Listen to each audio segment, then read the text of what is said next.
mission, on mission. Trying to get it right. Transition. Changing the way that I see life.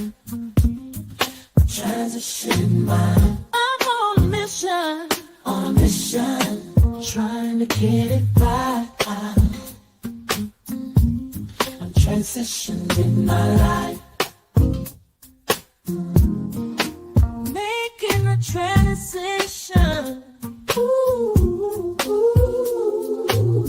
making a transition. Ooh, ooh, ooh, ooh, ooh, ooh. Making a transition. Ooh, ooh, ooh, ooh, ooh, ooh.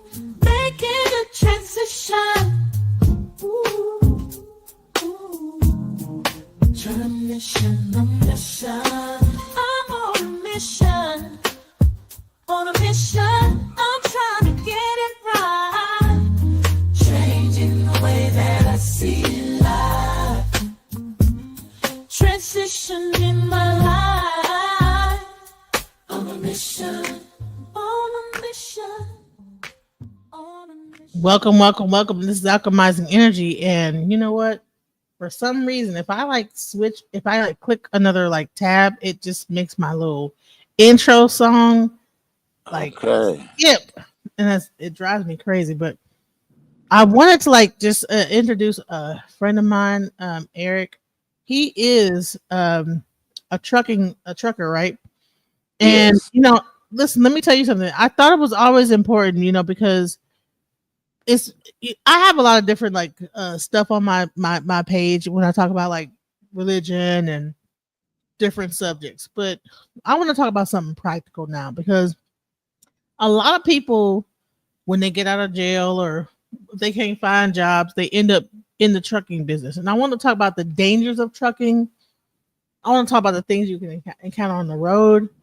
And with the current aspect, what is the current state of trucking right now as in the business? Because when you have like the whole Trump administration, you have all these tariffs going on, and it seemed like that used to be the thing to do to be a trucker. You could like make some good money being a trucker, but it seems like it's kind of like gone down. So Eric, welcome to Alchemizing Energy. Let's talk about the trucking business. So how long have you been a trucker? I've been a trucker going on 23 years. Wow, 23 years. 23 years. I obtained my CDL. And out of the 23, I haven't done all 23. I have took a hiatus from it. And I've, got back into it. Um, Trucking now at this current stage, as of today, it's not near where it used to be, you know. Money wise, right?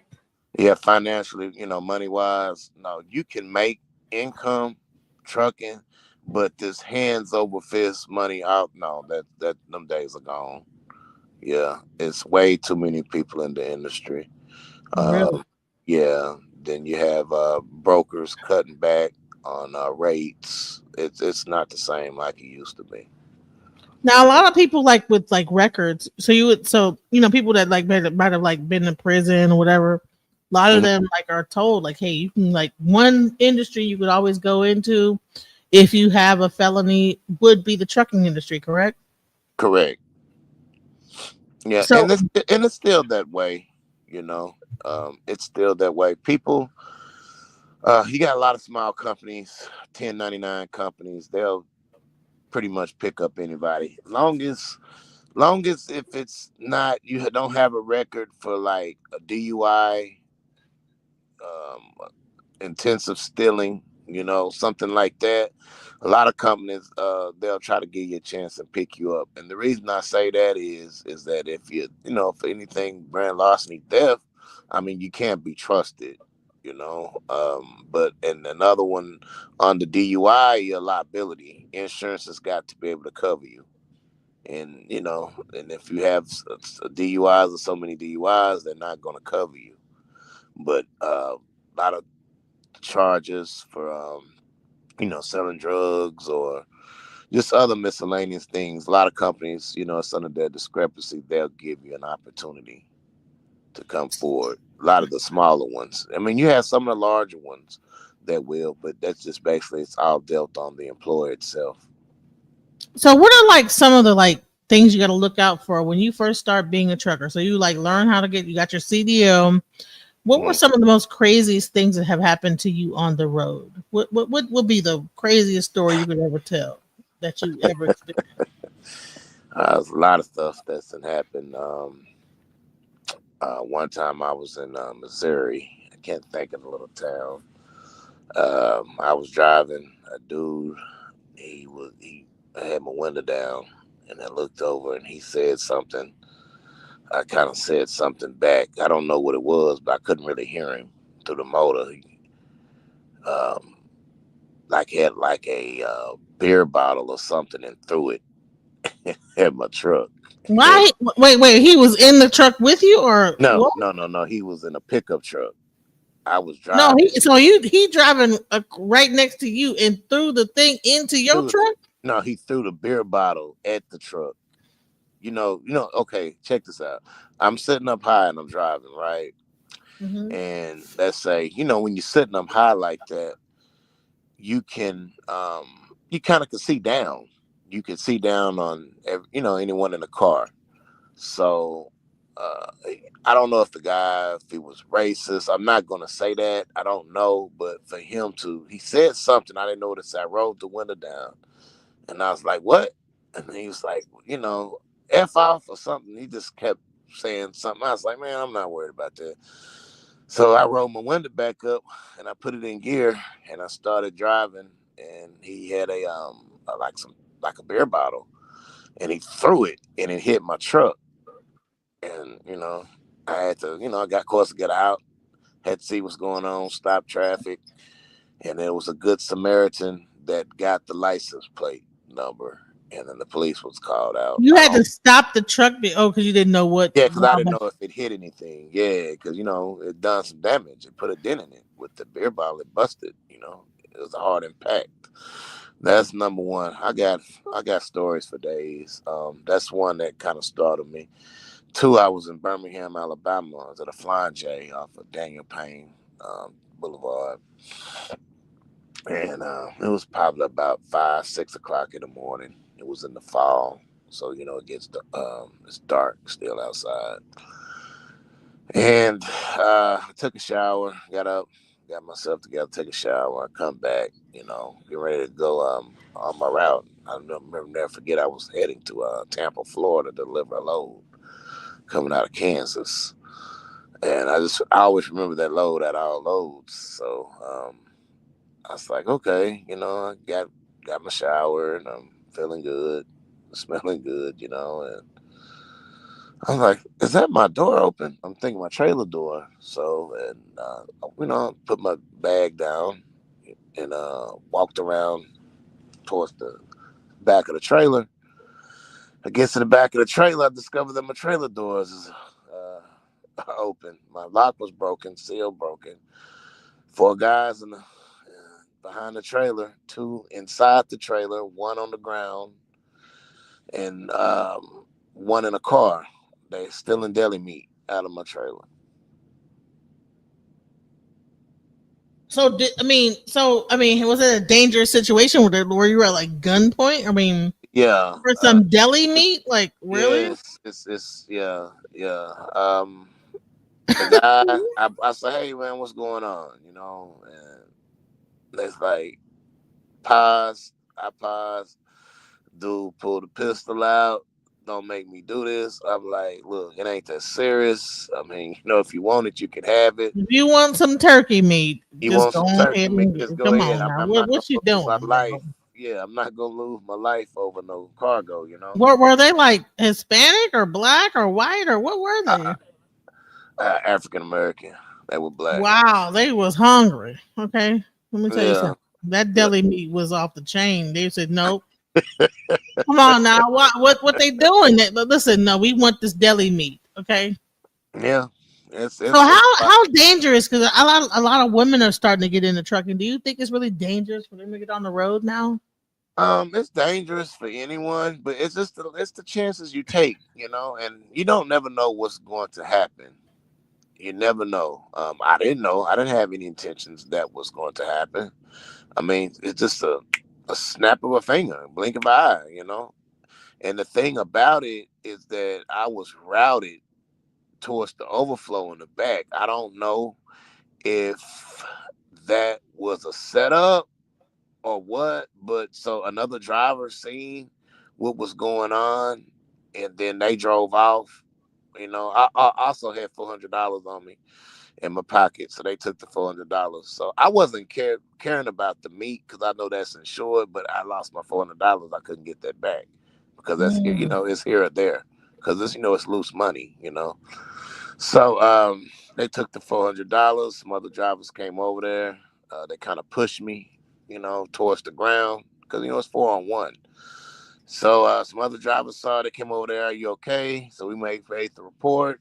Um, Took police damn near 2 hours to even respond to get out. They said I was the 12th driver that week that got hit up, and that was pre-COVID. That was like 2019, before COVID. So is it more like safer now to be a trucker now Um, than it was before? Back then it's kind of the same. I mean, some drivers might not even have a situation that occur. That's just something wrong place, wrong time. I don't know. I can't speak for every driver. They might be some drivers that's had, maybe not had gotten held at gunpoint. I'm sure it's a few drivers that might have had their trailer broken into, but they try to put out lists, certain companies, for high target areas where Do you not think that like everybody. is like Houston like a big place with the cartel? Like, do they like be really breaking in the trucks down there really hard? And And do where? those loads like in Houston, like close to like the border, Um, Corpus I've been Christi? down there towards Laredo and all that, but I never had any bad experiences. The only experiences I've had out of Laredo is getting out of there. Once I get in, getting loaded, getting held up with traffic because there's a lot of trucks going towards the border.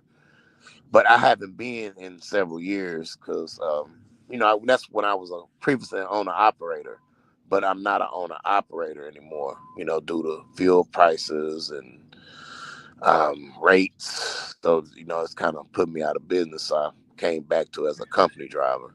Wow. Yeah. So is so you're saying it's not probably is you think it's worth it to become trying to be an owner operator at this day and I age mean, or everybody's level of income is different. Um, Everybody's time and what they put in to the industry is different. For me, I know where I stand with it, and no, I previously owned, was a small fleet owner, had trucks, had my own authority. First, I started in as a driver. I said, okay, I seen what I could make. Uh, Boom. I want to become my own operator. I want my own truck. So stacked my money and got my first truck. And 3 months later, came with another one. Kind of slowed myself down. 6 months, got another one. So I've had a total of five. I have had some horror stories of owner operator situations. Mm-hmm. I know a friend of mine. She was a female, and she actually started to like own her own company. Mm-hmm. And she told me how she hired this person. He ended up being like on drugs, and so he ended up leaving the truck on the side of the road and going smoking some crack and just disappeared. She had to like actually go and get her own truck. Yeah, I mean that happens. It's all on screening the individual. A lot of companies, smaller companies, everybody has a hiring process application. Some Mhm. people don't even really check for like background checks. They just look to see, um, can you be insurable? You know, your I'm sorry, I'm tongue tied. Your MVR, your motor vehicle report. So once your motor vehicle report's good, excuse me, you can be hired. Most of the company's insurances, they will pick you up, and you can be you can be hired on, but sometimes you can't. It just depends on violations on your points, what you have pending on your your motor vehicle report on your record. So and that's attached to your CDL. So So some people don't. Hmm? what about like lot lizard? Is that like a real thing? Like where there's like a bunch of like Yeah, it's a thing. It's just not as common as it is back then. I mean, you have so many people put so much stuff out nowadays for content. I'm gonna give you the raw and uncut. You go to certain places, yeah, people gonna come up, knock, want to know, hey, can you need a date, you need some company, you need some loving, blah blah blah. So chances are no. I mean, you don't. I mean, and they be like you said there's like different levels of lot lizards, like there's like lot lizards and lot yeah, alligators. yes. I mean, they call this a term. They call the bigger, like heavier plus size women. It's that they out there doing it. They call them gators, alligators, because Gators. yeah, because of their alligator is bigger than a lizard. So everybody has their own analogy of things, but like I say, all in There's all, this one video where the guy said he went and he ordered it, but he went to a actual truck stop and he was like, I want like a such and such and such with a something on the side. mm, And they said yeah, but it was like he was ordering a prostitute at the actual gas station. So is that really true that they could do that? I ain't never known anybody ordering no prostitute at a gas station.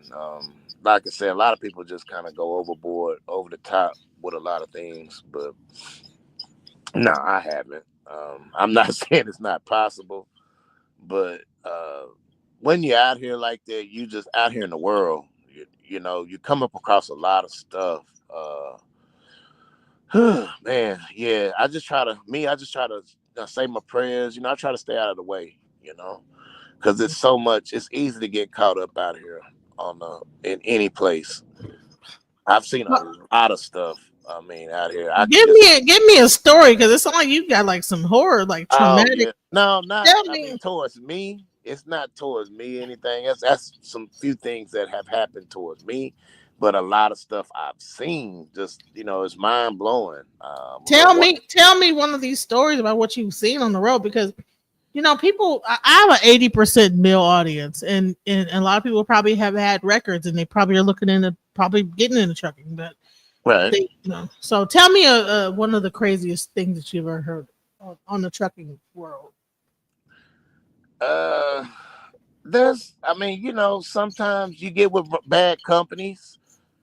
Uh, some drivers get mad. They abandon equipment. They'll leave it, and it's just a lot. You make a driver mad. He'll just up and just leave your equipment at a truck stop or in the middle of the road, especially if they're playing with a driver's income. If they haven't got paid on time, but you got some drivers that'll quit.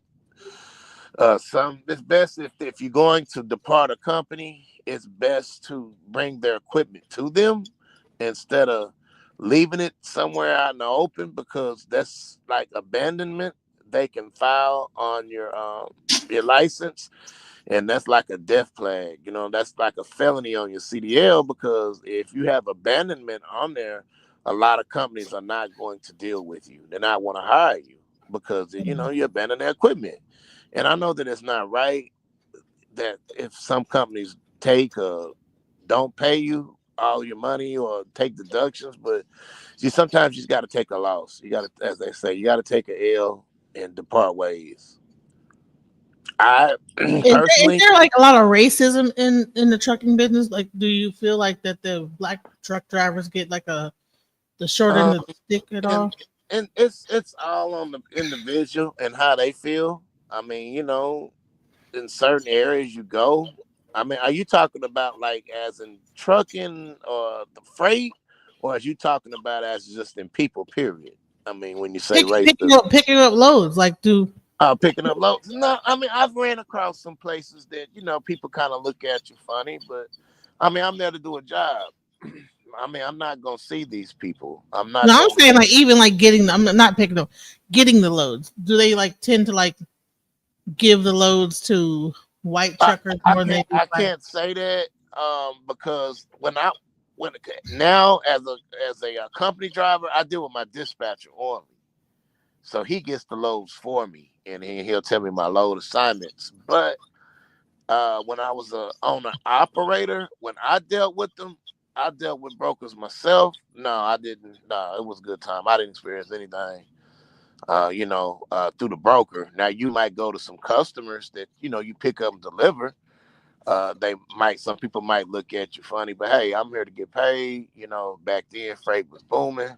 I'm not trying to see you. Here's my name.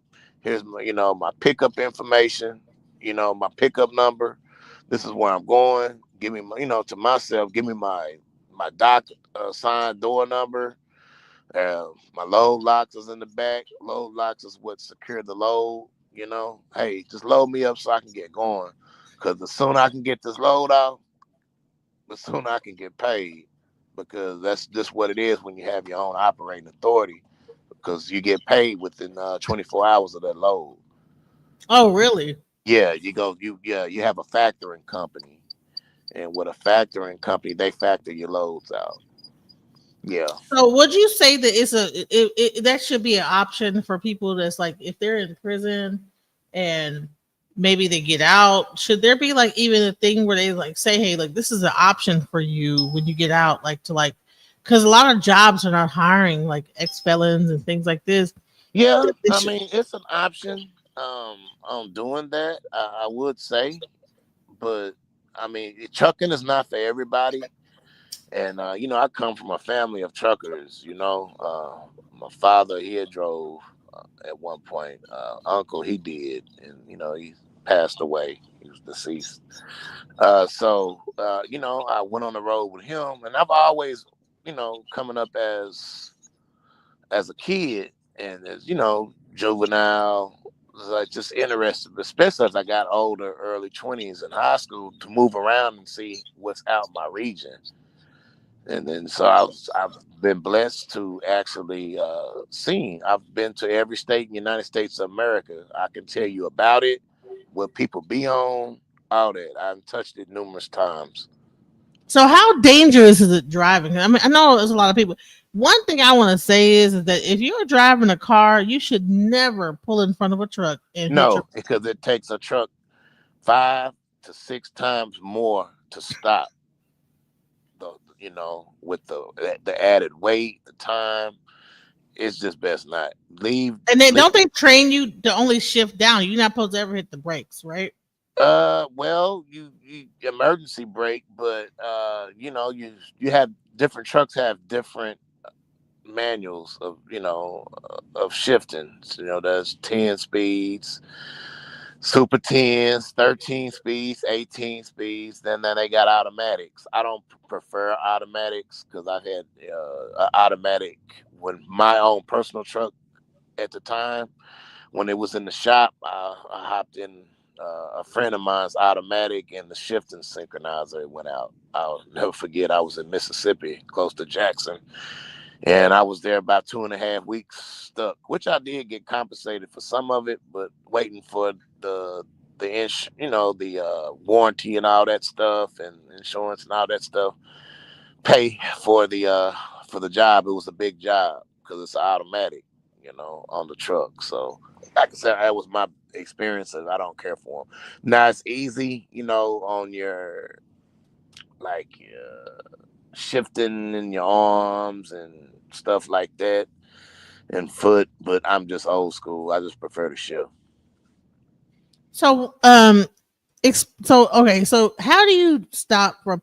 I've heard people take like like, have you heard about people being on like meth and stuff like that, driving I mean, trucks? yeah, people be on drugs. I mean, I'm not gonna hide nothing. Yeah, they be on drugs, but I mean, that's the chance they take. You see people get pulled over, uh, drug getting searched, pop. You see a lot of stuff out here. You They be know, smoking weed, driving the truck. I mean, yeah, I'm sure. I mean, you got a lot of ignorant people. Now, I'm not saying it's just. I'm not saying that it's They common smoking that weed, it's every driving day. a Yeah, but I'm fucking sure that semi. people. Yeah, I'm sure people be out here doing certain stuff, but they clueless, don't care. That's why I say you have a lot of reckless people. Before you start that truck, I say my prayers. I'm very, very spiritual, and on a lot of things, and my religious, and and I just say my prayers to and from. I mean, Man, because now I know that why I yeah, be because scared next to because them it trucks. all it takes is a Whenever I be once. riding next to them damn trucks, I be like scared as hell. And they be smoking weed, driving the damn a I'm big ass. not saying every driver is that way, but you never know who you come across. That's all I'm saying. I'm not saying every driver's like that, but you never know. You might catch a driver that's going through some issues and just saying on some f the world type stuff. I don't Right. know. You gotta be like You, F the world to yeah, be smoking some weed driving a yeah, semi. Come on yeah. now. You don't know. I'm not saying everybody's that way, but in certain situations, yeah, I've driven through certain states and seen drivers pulled over, and then you get out and you might do a test, and it's sad on situations like that because now you got involved with another person, accident, tragedy, and like man, that person didn't make it home, that's that person's parent, that child. So it's just dangerous. These aren't toys. I mean, trucking is real. You really How dangerous is it? Like how very dangerous? dangerous. It's dangerous because you gross weight is 80,000 combination weight. So it's hard to break that speed down. So that's what I'm saying. These aren't toys. This is real. This is real live equipment. You really got to pay attention to what you're doing because a split second can cost your life and somebody else. I don't do a lot of texting. If I have to text, I pull over. I don't believe in the texting and driving. I have a headset. That's why I tell people, most people call me. Just call me. Don't matter. Call me. I can't do the text. If I'm texting, a lot of times, 90% of the times, I've had been in the past in traffic. If I'm stuck in like rush hour traffic somewhere, shoot a quick text. Hey, call me, and then we'll talk if people need to talk. But all the texting back and forth, nah, I'll get to it when I can. I mean, if I feel if it's important, you'll call me because hey, you get caught texting, that's a big heavy fine. And if you hit somebody, that's your life, that's their life. And it's not worth it. I What's just the feel most dangerous? Because I've heard like you know, sometimes truck drivers could end up. I've seen videos of like truck drivers like miscalculating that little bridge when they go up under them bridges. that clearance is 13.6. That's the standard clearance. Some people don't pay attention. But a lot of the bridges and stuff that's pre-routed in your GPS and your tracking device on your Garmin or your Rand McNally. It'll have the truck specifications in the GPS. So So when you see those like videos of truckers like just hitting and just slamming into a bridge, they don't I mean don't off know. I course. don't know if they weren't paying attention, if people doing stuff for content. I mean, it's just hard to say. But if you have a GPS, it's gonna tell you. It's like Surrey. It's gonna tell you low clearance ahead. Rerouting for trucking. It's gonna automatically tell you. Sometimes the GPS isn't 100% correct, so you have to use a little bit of common sense. You just got to pay attention to what you're doing. Could I mean, but you were around before GPS existed, right? So you had to like Oh yeah, have- eyeball I've it. no, I did.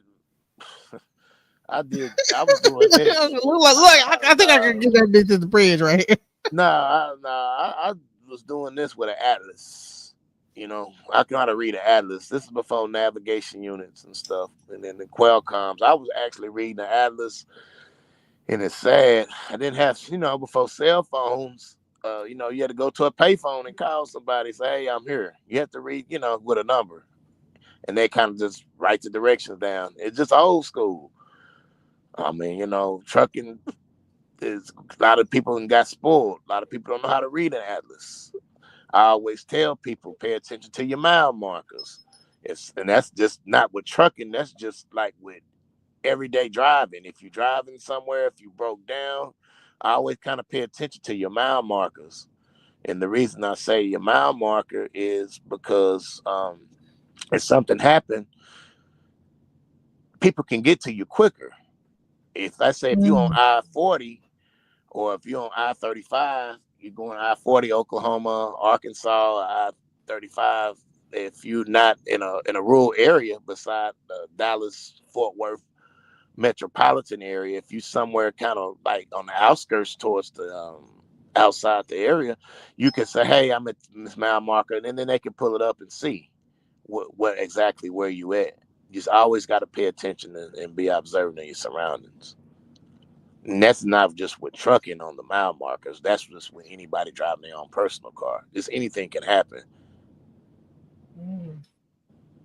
One thing, what would be the biggest thing that you would say when a person, a regular car is driving around a truck? What type of things would you say that you experienced that people don't even realize how they're endangering themselves when they're driving around like a huge semi truck?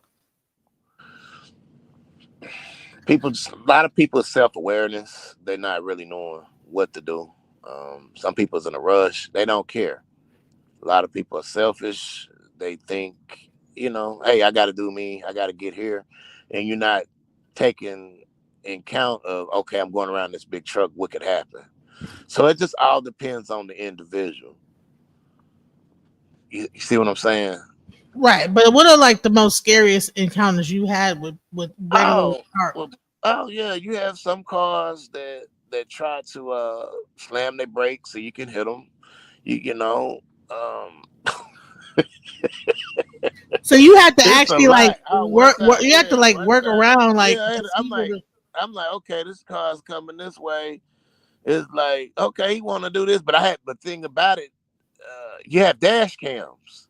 A lot of companies have dash cams because a lot of you have these billboards, a lot of lawyers, things like that. Big truck accidents. Okay, the trucking companies, they hold $1 million policies. That's where the money at. We're gonna get paid. So you have dash cams for the driver safety because you have a lot of people that are corrupt. And they'll try Sometimes to it could like be the pull in front of driver's the truck fault. and just hit the brakes and Yeah, just. I mean, sometimes, yeah, sometimes it could be the driver's fault. Sometimes it don't be. But the thing about it is that you have to. They got implemented these dash cams for just driver safety, and just so we have a footage of the video as well. But I'm not saying that it's 100% the driver's fault because it could be the other person's fault. But they look down on the CDL driver. Why? Because you are the professional driver. Mm. You have the Class A license, you know. So I mean, you held to a higher standard, but the respect ain't. We're not respected like we used to be 25, 30 plus years ago. You see what I'm saying? 40, Right. and so on. So, because I got hit by a semi from behind. I didn't even realize what I was doing. I pulled in front of a semi and it was raining, and a car stopped in front of me and I got hit from behind. And I saw that. I saw it just was nothing but lights. Karoo. And it just crushed my whole back end. And yeah. and imagine if the person one was sitting in the back of that seat at Mm. the back end. That's a life that could be taken, possibly taken, and you just can't get that back. Yeah. So yeah, you really just gotta pay attention to what you're doing. A lot of people, I'm not saying you, but just people in general. I mean, because it's like a split second. I see so many accidents out here. You're like, man. I was like, man, I hope that they made it out of that. Trucks flip over. Drivers just driving, texting, and you got some of these people that got their feet trying to cut their toenails, different of different races, people, Cut they that's cut they I'm toenail. serious, cutting their toenails on the steering wheel. I'm like, oh my gosh, this dude So here. you're looking down and you're seeing a person No, no, literally no, like, no, no. I'm talking about an actual truck driver. You driving and wait, someone the got a truck foot on the driver's steering cutting wheel. their That's what it toenail looked while like. they driving? I'm serious. You got them.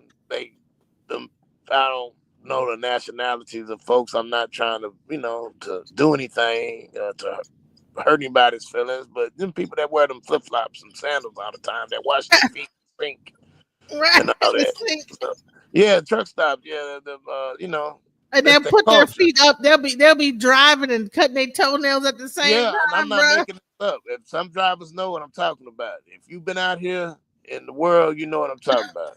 They be driving, cutting their Yeah, not all drivers now, but it just a certain race of people. I'm not saying no names. I'm not, none of that. But if you a driver and you've been in the industry for a good 15, you know what I'm talking about. I'm not. I don't put people's business. I'm not doing all that. But they know what I'm talking about. I just wanted to throw not that in. cutting the toenails while driving the truck. Why are Yeah, the toenails so important, yeah, bro? but those are the limber people that if you're a certain size, you can't get your leg up there, But if you're Right. real skinny, you can do that. So This is why yeah, y'all should not be just jumping in Mm. front of no truck don't put willy nobody. nilly. Listen, do not pull in front of a truck. Let the truck go. Don't cut the truck off. Let him make it. He might be cutting his toenail He could be. You never and don't know. even see you. It Just don't see slam. you. I mean, just anything. Do not. Just let the truck make it. It's And just then like right, and then on but top of that, how what about like being fatigued? Like, oh, you get tired, do the but the thing, average truck driver like be overdoing it, like doing too many I hours mean, and like, well, you on electronic logs now. Back when you're on paper logs, it was a little different. But like I said, now you're on electronic logs, so because there was so many drivers and stuff having accidents, which I like. I mean, I miss the paper log. We say trucking, you can outlaw and all that, get there, and make your money, but I mean, but at the end of the day, money's not everything. Your livelihood is. So, I mean, I don't have no problems with the electronic logs. It gives you enough time. If you guess what, if you ain't got enough time, you ain't got enough time, mhm. to make it. So You what know. were some of the like experiences you had when people like when that log didn't exist like that, where people were like extra tired driving Yeah, and people's extra tired driving. That's why the government, they came out with it, to prevent safety and people's lives. I mean, because there was so many acts, so many trucks, and a lot of legal stuff going on. Trucking can be in certain areas. It can be a corrupted business. I mean, you can't trust nobody in the industry. you can't trust nobody in the industry of No, trucking? people. No, you can't. It's hard because people will tell you anything. How you gonna make this amount of money, or you gonna do this? I mean, it's really best to have your own and do it, but but like I said, with the economy, it's hard to maintain. I know a few people that are still sustaining. I just can't do it. I mean, that's just me. I'm just acquired to a certain lifestyle and certain income, to bring that. But it's just, and then again, it's not really about the money. It's just the maintenance and the time. You get tired. You're always dealing with this equipment. Oil changes, something. You fix it on something. You got to call your mechanic. To get back. To get back on the road, get you back.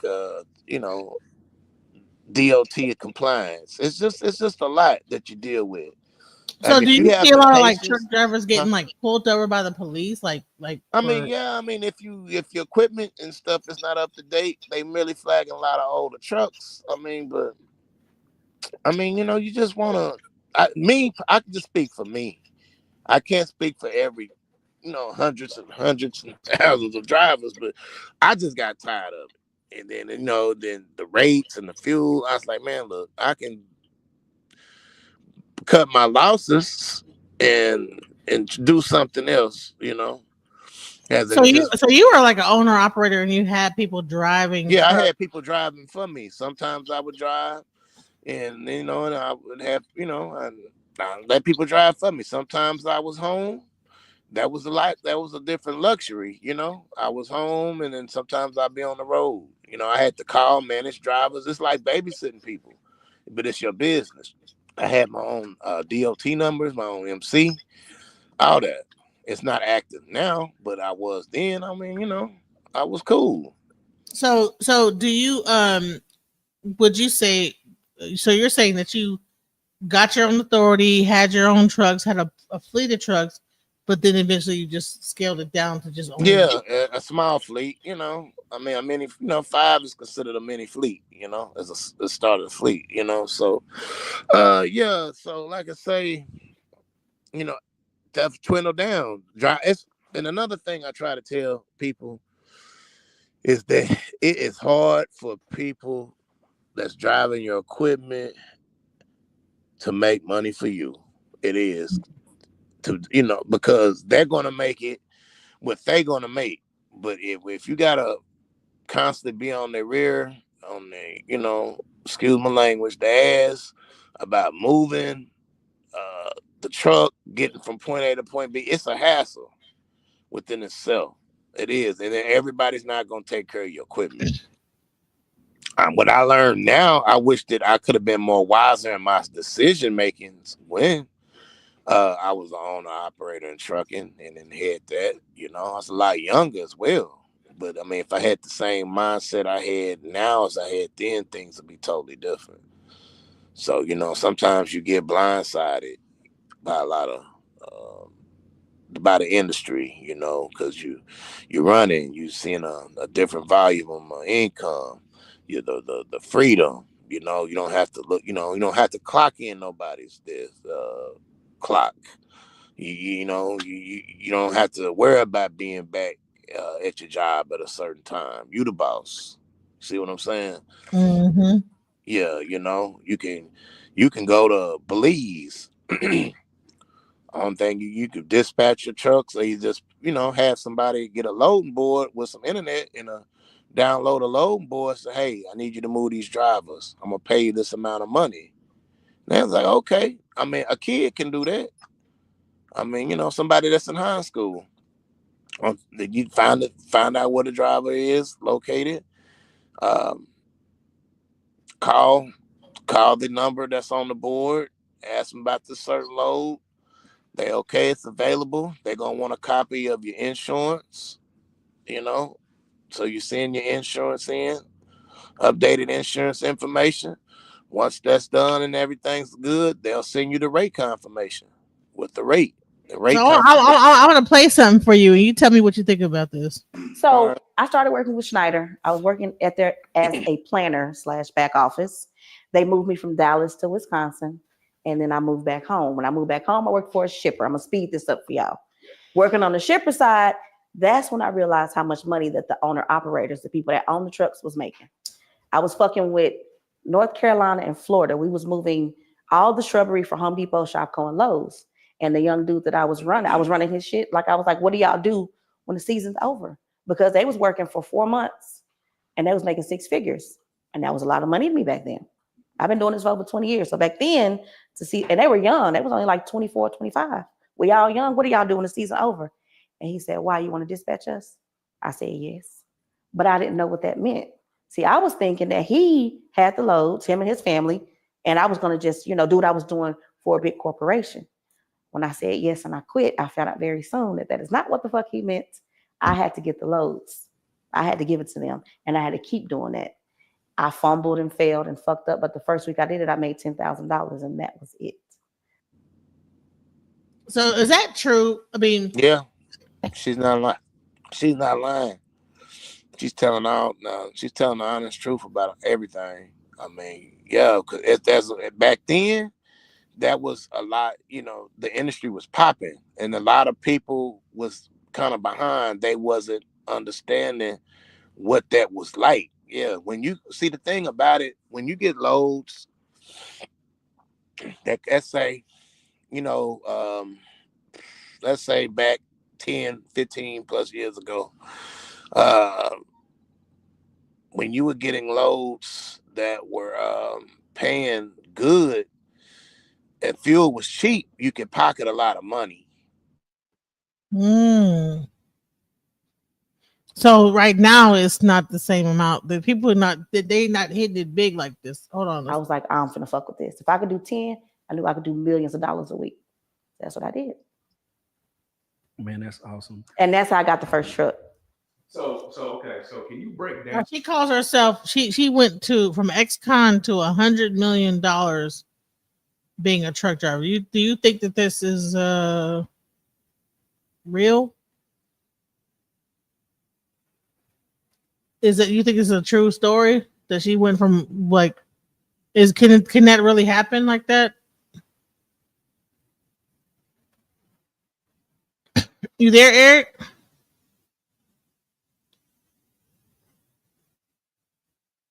Eric.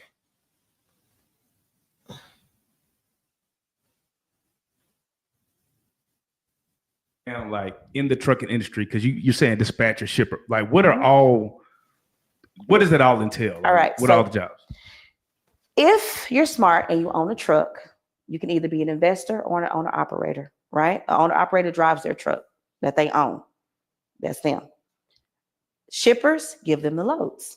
They go through either a broker or they go directly. A lot of owner operators don't know that they can go directly to a shipper and get fucking contracts. They don't need a broker. They don't need nobody. They got the authority to move freight. A dispatcher, we are the plug. We do exactly what brokers do.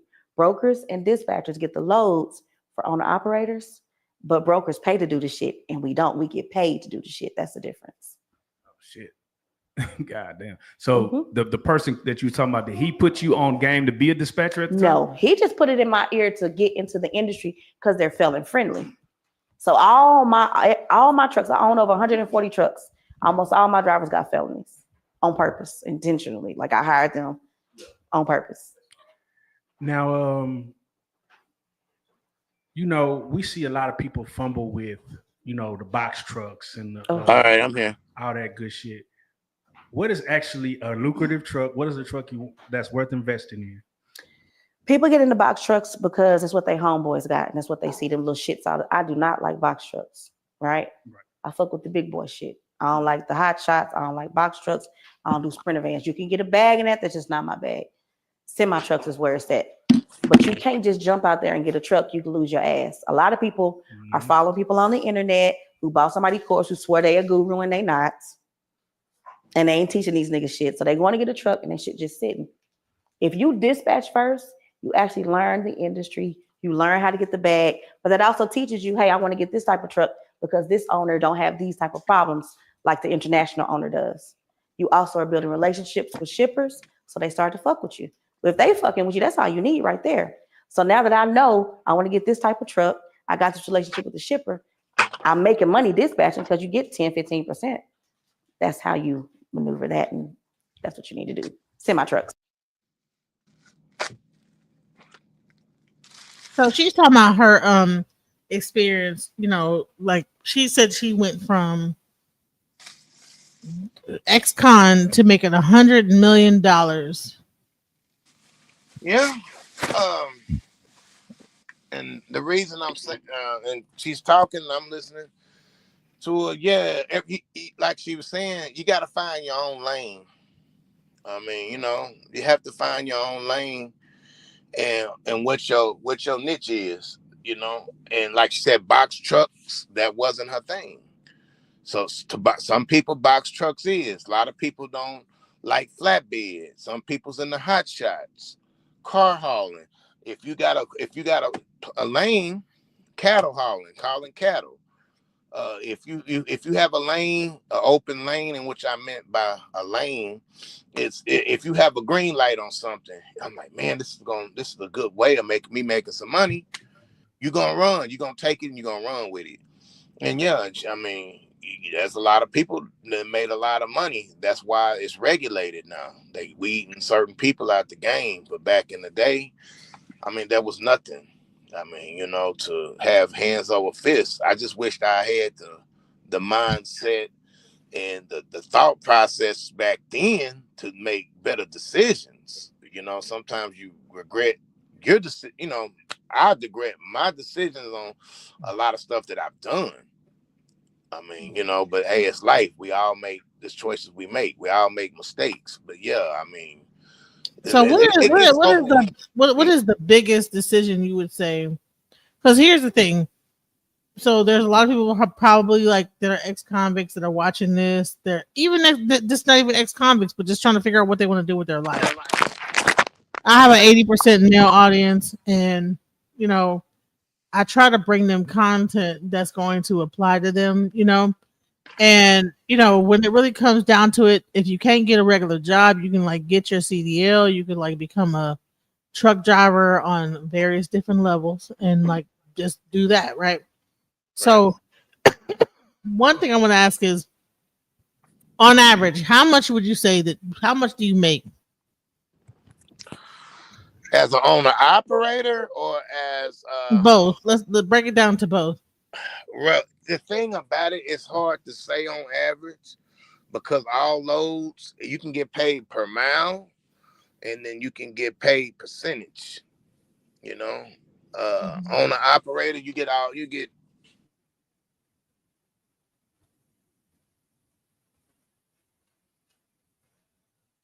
So he's starting to get his calls in, y'all. It is early in the morning, so excuse me if he's probably getting some calls in. So he's saying, so he just had to like accept the call. So we're gonna be wrapping this up pretty soon because he about to get all these bunch of calls and have to like start, getting out on the road. But I really wanted to like show this to my audience and show you guys a different like example of like a way to make money. Because it's a really jacked up economy right now, and the more things get tight, if you're a man, this could be an option to get on there. There's like some ups and downs, like when it comes down to it, but it's an option as a choice of making money, like job things like that. That's one thing that AI is not going to be able to take over until they come up with like a AI semi truck. And when that comes out on the road, I'll be scared as hell. So, but in the meantime, let me share some more of this video. So,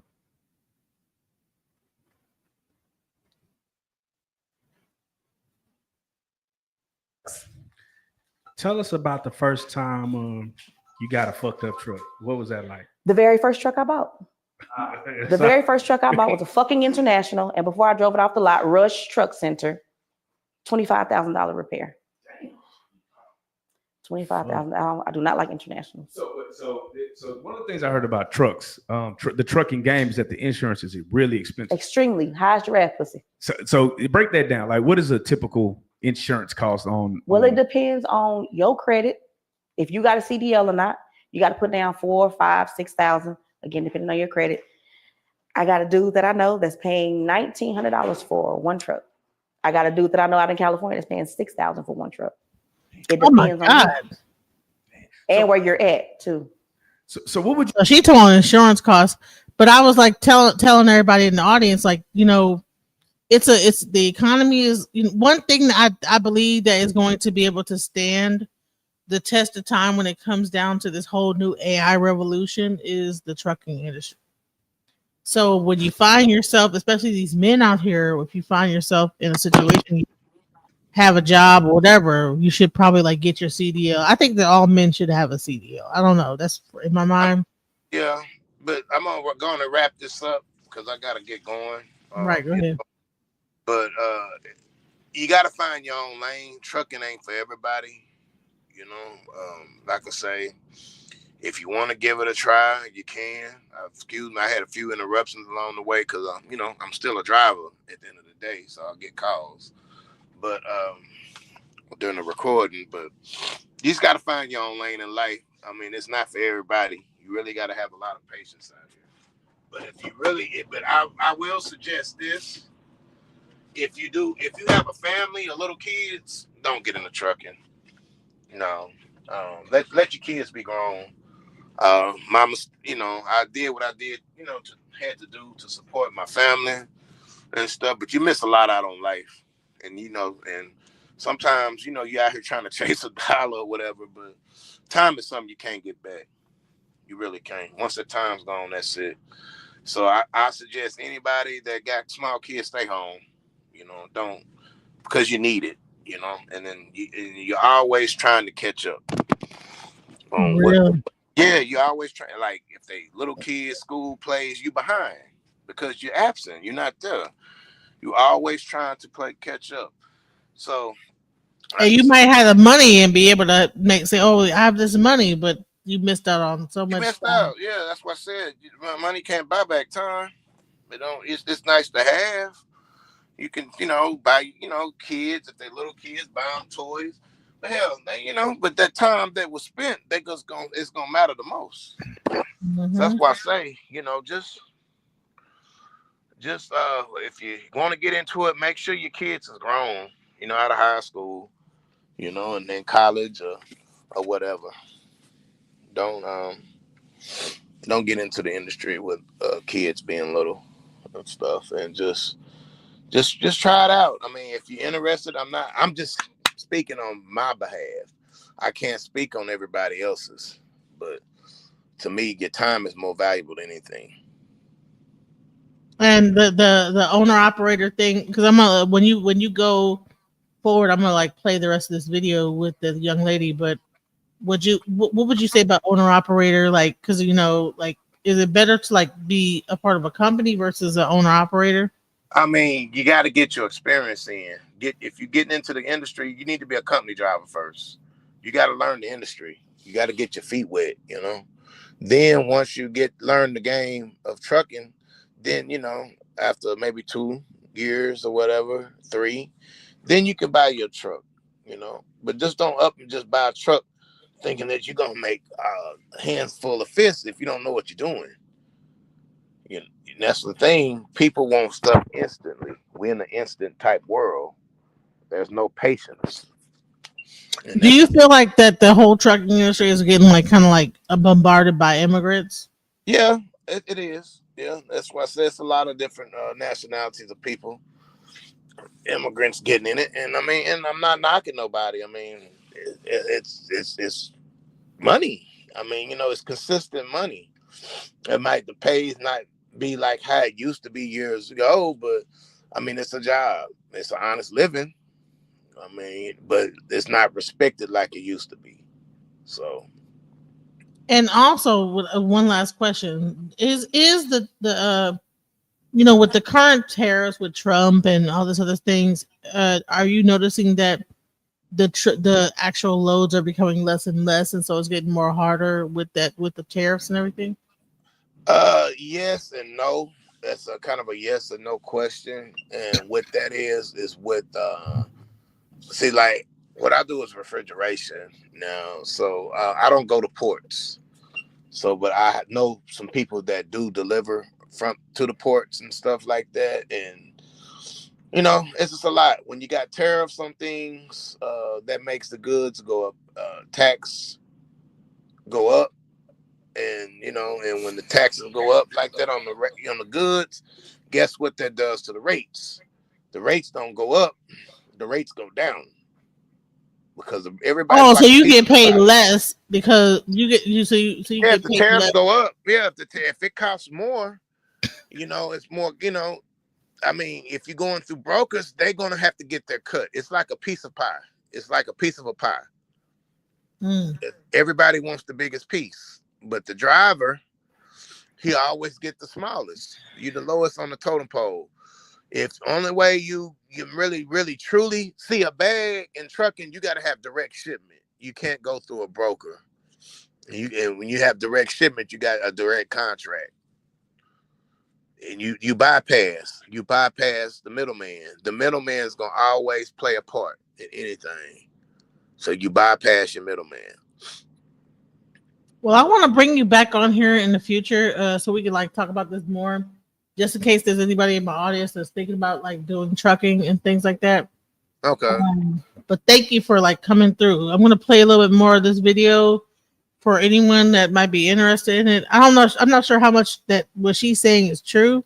Hmm. I mean, I'm gonna play it. If you don't have to leave immediately, but I mean, you know, you can leave until you get a call. But I want to see if you have any thoughts about what she's saying on this whole thing. So let me like play some of her thing, and feel free to interrupt if she says something wrong. What you say is like the minimum amount you need to just really start this thing, because I see, like you say, trucking has been the biggest thing that I see on Instagram right now. You get real money. You know, what should somebody have in their pocket in order for them to go invest in one of these trucks? $75,000. And I say 75 because I can get you a truck for the low. When niggas was paying 120, I was getting niggas trucks for 30, right? Then you got to put down your insurance, depending on you. You want to have money put away just in case you get a flat tire while the driver going out on the first time. Little shit like that. 75 will do you good. 75. Yeah. So speaking on the insurance, there's a reason why the insurance is so high. You know, we love to listen to radio and they be like, you know, the truckers, you get hit by a truck, Yes. you get rich. Yes. How lucrative do you feel like just even bumping someone, hitting a truck and just the bump, and you know, just something about 18-wheelers and, you know, hauling cargo that people just feel like I'm gonna fall out the car. I seen a lady at Big T one time. She barely got scraped by 18-wheeler. She was laying on the ground. Legs in the air. I'm like, wait a minute. I saw it. I'm like, that car barely touched her. But she must knew it was big money. Bitch finna get a bag. Yeah, they pay out. They pay out like a motherfucker. A friend of mine, unfortunately, he broke his, I think it's whatever bonus is right here. 18-wheeler hit him. That nigga got 2.5. They pay. They pay a lot. That's why it's so loud. Yeah. Now, So is that really well known to like get like insurance things off of like the trucking industry, like fake trying to like fake like get hit by a truck? Is that like normal? Yeah, she's everything that she's saying is real.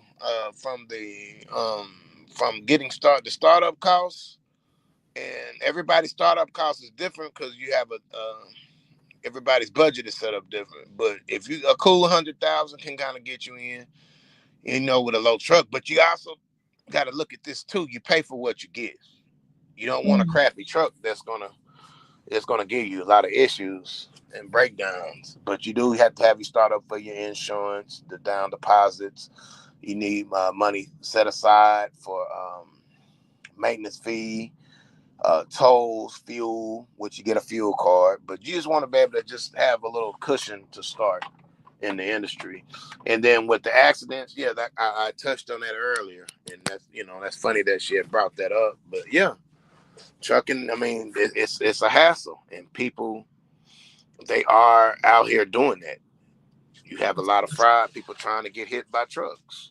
That's crazy. And for the So you're risking your life to do that. You're risking your life. Yeah, it's what she said. They, if you get hurt, they get a bag. That's why you got all these banners, big truck, big rig, incident. Call this person this. If you've been hurt, they targeting the semi trucks. We're a target.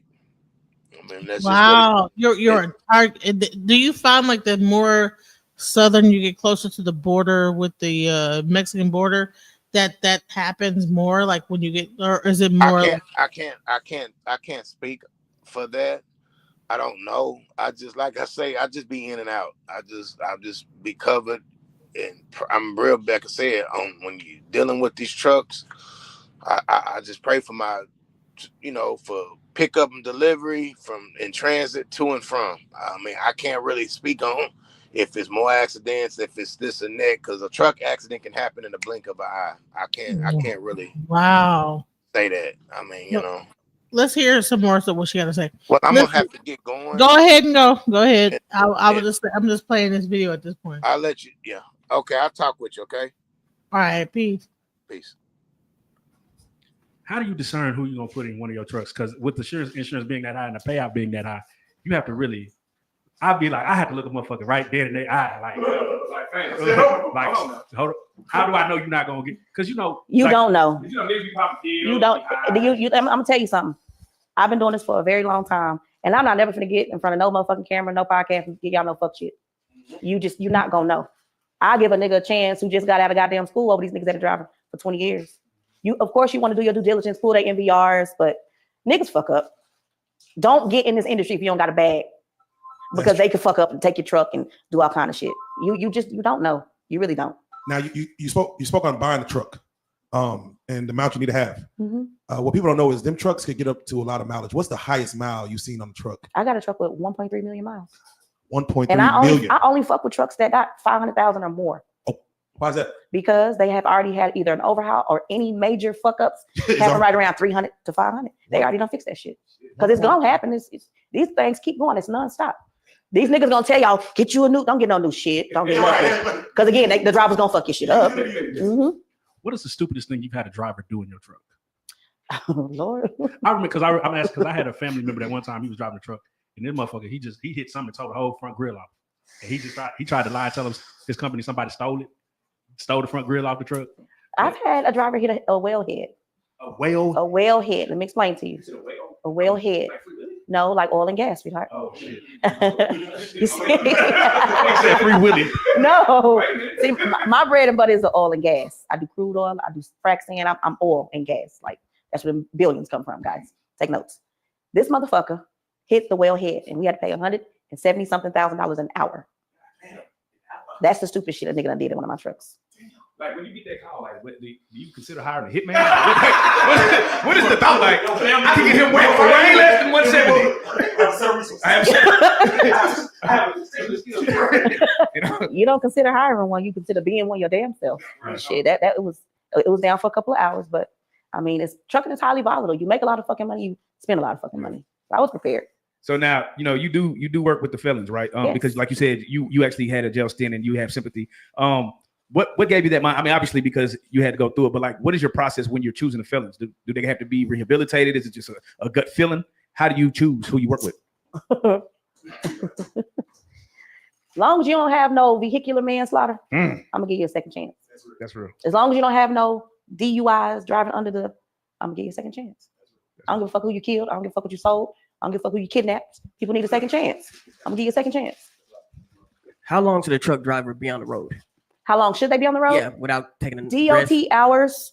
Those are how long you should be driving. But if you move like I move, nigga, you know you sleepy. So now I gotta ask you because listen, so I want to bring this information to you guys.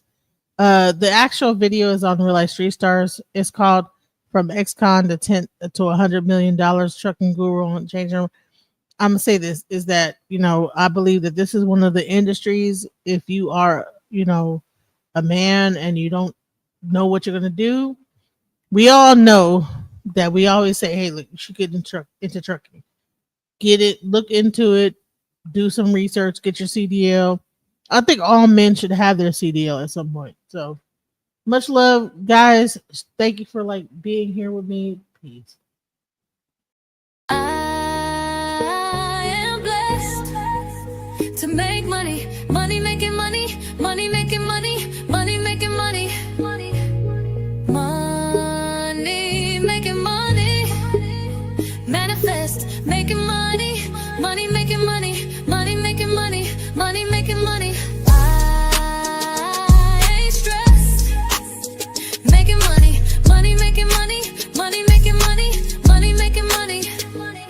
Gratitude is my attitude. I'm making money moves. Jewelry in the safe, piggy bank on food.